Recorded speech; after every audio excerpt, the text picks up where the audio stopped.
A former Inspector General of Police, Tafa Balogun, who is dead, Balogun's publicist, Dikbo Kehinde, confirmed his death to the news on Thursday.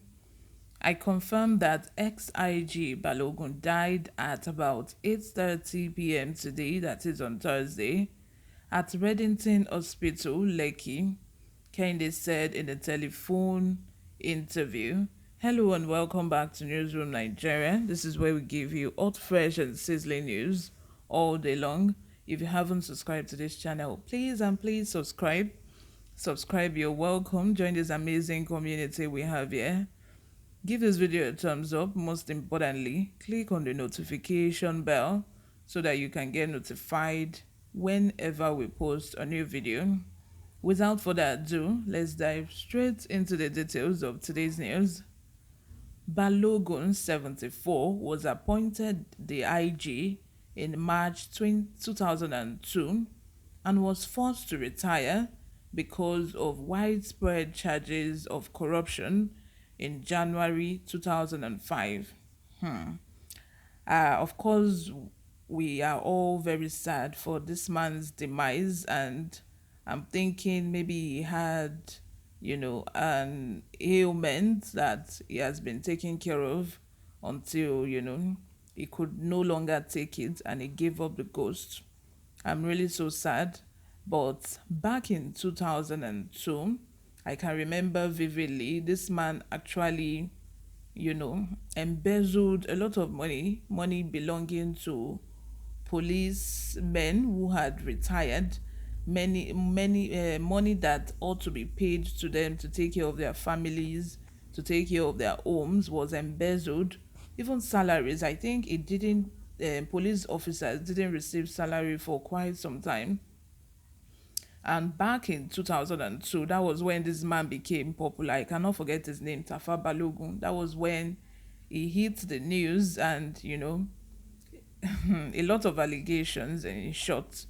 And this man only served, I think, 6 months in jail and he was released. Just as typical in Nigeria, when you embezzle money, is either you strike a deal with the federal government and say that, for example, if you embezzled 8 billion naira, you can strike a deal that you are going to return 1 billion, and at the end you just go scot-free after returning 1 billion out of the 8 billion you have stolen. And then you just go scot-free. You walk freely away without, going to prison, without serving any jail term. That is the kind of country we are in. Or you just end up serving maybe 3 months or 6 months and then you walk. In this man's case, he served 6 months in jail and he was let go after embezzling, taking money from police officers who have worked all their life in police force, expecting to retire with police and, be collecting the stipend that the police, pay them. This man took food from their table.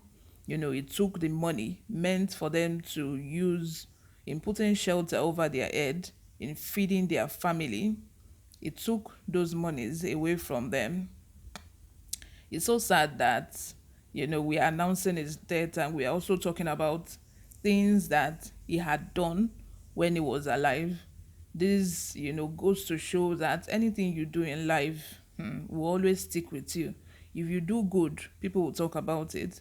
If you do bad, people will also talk about it. Anything you do, people will talk about it, even when you're dead.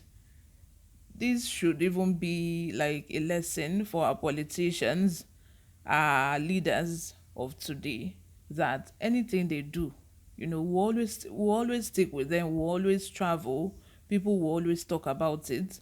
If you do good, people will talk about it. If you do bad, people will talk about it. But anyway, let's go on with the news.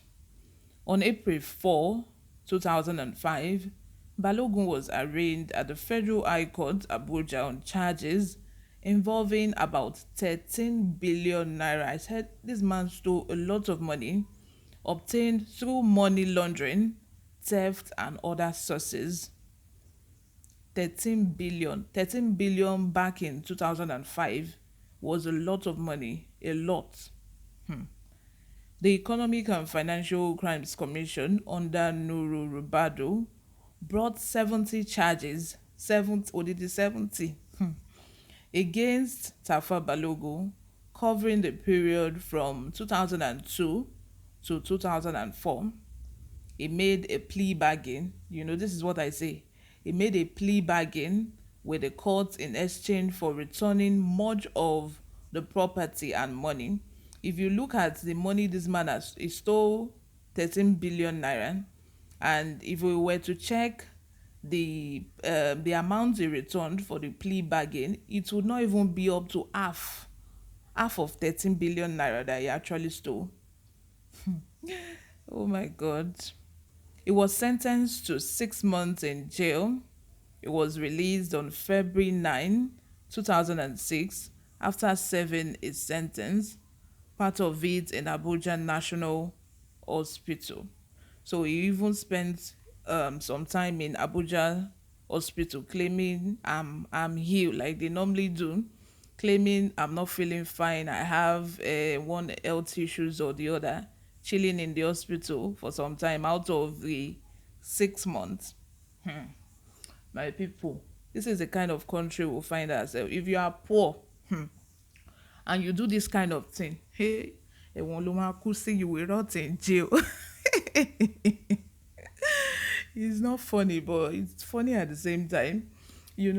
Back some years ago, I cannot remember, there was a man that stole a phone back when the telephone just came newly, and everybody, if you have a telephone back then, you are very rich. This man stole phone, no, the phone, the normal mobile phone of a rich man, and he was sentenced to, I think, was it 10 years in prison or something like that, just because he stole a phone. No, the phone might not even be, the value of the phone is not up to the jail term, the sentence.